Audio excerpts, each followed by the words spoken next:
کیا آپ کے گھر میں بھی ہر وقت عجیب سی بے سکونی رہتی ہے یا محنت کے باوجود کمائی اور اس میں برکت محسوس نہیں ہوتی؟ تو آج کے ولاگ میں میں ہر اس بہن کے لیے جو گھر کے کاموں سے تھک جاتی ہیں اور سکون ڈھونڈتی ہیں، آج میں آپ کو اپنے اس چھوٹے سے کچن کی روٹین بھی دکھاؤں گی اور ساتھ میں ایک آزمودہ وظیفہ بھی بتاؤں گی جس نے میری زندگی بدل دی ہے۔ تو السلام علیکم میری پیاری یوٹیوب فیملی، امید ہے جی آپ سب ٹھیک ٹھاک ہوں گے۔ الحمدللہ میں بھی بالکل ٹھیک ہوں۔ چلے جی آج کا دن اللہ کا نام لے کر شروع کرتے ہیں اور دیکھتے ہیں کہ آج کیا کیا ہوتا ہے۔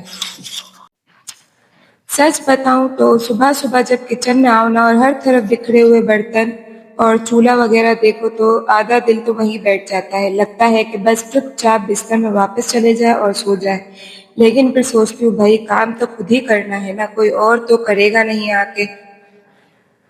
اس لیے پھر بسم اللہ پڑھ کر شروع ہو جاتی ہوں، اور جب کسی کام سے پہلے بسم اللہ پڑھ لیتے ہیں نا تو وہ کام بے حد برکت والا ہو جاتا ہے۔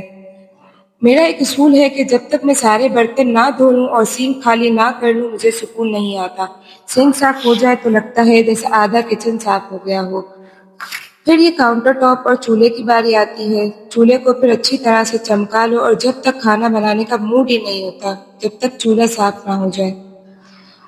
ویسے آپ سب مجھے کمنٹ میں ضرور بتائیے گا کہ آپ سب کس شہر سے میرا بلاگ دیکھ رہے ہیں، اور ہاں یہ بھی بتائیے گا کہ آپ سب کو میرے بلاگ کیسے لگتے ہیں۔ مجھے آپ سب کے کمنٹس کا بہت زیادہ انتظار رہے گا۔ اب دیکھیں، اب جو یوٹیوب پہ آپ دیکھتے ہیں نا لوگوں کی کہ کس طریقے سے ان کی صفائی ہوتی ہے کچن میں، تو ان کا ایسا کچھ نہیں ہوتا، ان کا کچن بھی اسی طرح بکھرا ہوا ہوتا ہے جس طرح میرا تھا۔ تو اب آپ دیکھ سکتے ہیں کہ میرا کچن کتنا زیادہ صاف ستھرا ہو چکا ہے اور بالکل نیٹ اینڈ کلین ہو گیا ہے۔ اب میں اس میں اپنے میرے کچھ ساتھ ہی جو تھوڑا بہت راشن آیا ہوا ہے تو جیسے دال چاول آئل وغیرہ اب میں انہیں ان کے کنٹینر میں ڈال کر سیٹ کر لوں گی، اور جب ڈبہ خالی ہو اور ڈبہ بھرو تو ایک الگ ہی سکون ملتا ہے۔ اور ویسے ہی جب ہر چیز اپنی جگہ پر سیٹ ہونا تو آنے والے پورے ہفتے کھانا بنانا اتنا آسان ہو جاتا ہے کہ بس ڈبہ نکالا اور کام شروع۔ آپ لوگ راشن آتے ہی ڈبوں میں بھرتی ہیں یا پھر ایسے ہی رکھ دیتی ہیں؟ مجھے کمنٹ میں ضرور بتائیے گا۔ اور بس پھر کچن صاف کیا، اور اتنے میں گھر میں تھوڑے سے پھل آئے ہوئے تھے تو میں نے سوچا چلو انہیں فوراً پلاسٹک کی تھیلیوں سے نکالوں اور اچھی طرح دھو کر برتن میں رکھ دوں، کیونکہ اگر انہیں تھیلیوں میں چھوڑ دیا جائے نا تو کچھ ہی دن میں یہ خراب بھی ہو جاتے ہیں اور پیسے بھی ضائع ہو جاتے ہیں اور چیزیں بھی ضائع ہوتی ہیں، تو اس سے بہت زیادہ گناہ بھی ملتا ہے۔ پھر میں نے یہاں چلے جی تو کچن تو بالکل چمک گیا، اور اب آتے ہیں سب سے اہم کام کی طرف، یعنی دوپہر کا کھانا۔ آج میں نے سوچا کہ کچھ ہلکا پھلکا اور سب کے پسند کا بناتی ہوں، تو میں بنا رہی تھی آج دال چاول اور ساتھ میں ابلے ہوئے گرم چاول۔ اور دال چاول ایک ایسی ڈش ہے جو ہر گھر میں بنتی ہے اور سب کو بہت شوق سے پسند ہے۔ پتہ ہی جب کچن صاف ہو نا تو کھانا بنانے میں عجیب سی خوشی ہوتی ہے۔ اور میں آپ کو ایک بات بتاؤں، کھانا بناتے وقت ہمیشہ دل میں درود شریف پڑھتی رہا کریں، اس سے ایک تو کھانا بہت ذائقے دار بنتا ہے اور دوسرا گھر والوں کے دلوں میں آپس میں محبت بھی بڑھتی ہے۔ آپ لوگ آج دوپہر کے کھانے میں کیا پکا رہے ہیں مجھے کمنٹ میں ضرور بتائیے گا، شاید کل کے لیے مجھے بھی کچھ آئیڈیا مل جائے۔ یہاں میں کچن سے فارغ ہوئی تھی، کھانا وغیرہ سب پکا کر پھر میں آئی کمرے میں، اور کمرہ بکھرا ہوا تھا، سامان سمیٹا اور روم کا حال دیکھیں ذرا، جب تک بیڈ شیٹ سیدھی نہ ہونا تب تک لگتا ہے کہ پورے گھر میں طوفان آیا ہوا ہے۔ میں نے جلدی سے چادر جھاڑی، تکیے وغیرہ سیٹ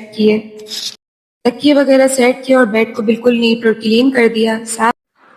اب گھر کے سارے کاموں سے فارغ ہونے کے بعد اب وقت تھا اس لمحے کا جو مجھے پورے دن میں سب سے زیادہ انتظار رہتا ہے اور بہت پسند۔ میں نے وضو کیا اچھی طرح اور سکون سے مصلی بچھا کر نماز پڑھی۔ دنیا کے سارے کام ایک طرف، لیکن جو سکون نماز کے بعد ملتا ہے وہ دنیا کی کسی چیز میں نہیں۔ اور آپ بھی ہر وقت باوضو رہا کریں۔ وضو وغیرہ کیا، یہاں میں نماز پڑھ رہی تھی، اور پھر جیسا کہ میں نے ویڈیو کے شروع میں وعدہ کیا تھا کہ میں آپ سب کے ساتھ ایک چھوٹا سا لیکن بہت ہی طاقتور وظیفہ شیئر کرنا چاہتی ہوں۔ اگر آپ کے گھر میں لگتا ہے کہ آمدنی کم ہے، خرچ زیادہ ہے، یا پیسے آتے ہیں پر کہاں جاتے پتہ ہی نہیں چلتا، تو یہ معمول بنا لیں کہ ہر فرض نماز کے بعد مصلی ہر فرض نماز کے بعد مصلی سے اٹھنے سے پہلے صرف 3 دفعہ پڑھنا ہے، یا رزاقو یا وہابی۔ یہ اللہ پاک کے 2 مبارک نام ہیں، پڑھ کر اپنے اوپر تو پورے گھر کی طرف پھونک دیں۔ اور وظیفے کے اول آپ 3 مرتبہ درود شریف ضرور پڑھیں۔ یقین کریں غیب سے رزق ایسے راستے کھلیں گے اور گھر میں ایسی برکتیں آئیں گی کہ آپ خود حیران رہ جائیں گے۔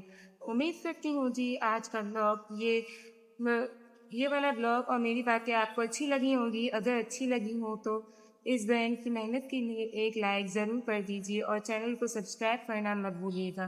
اپنا اور اپنے گھر والوں کا بہت زیادہ خیال رکھیے گا۔ ملتے ہیں اگلے بلاگ میں، تب تک کے لیے اللہ حافظ۔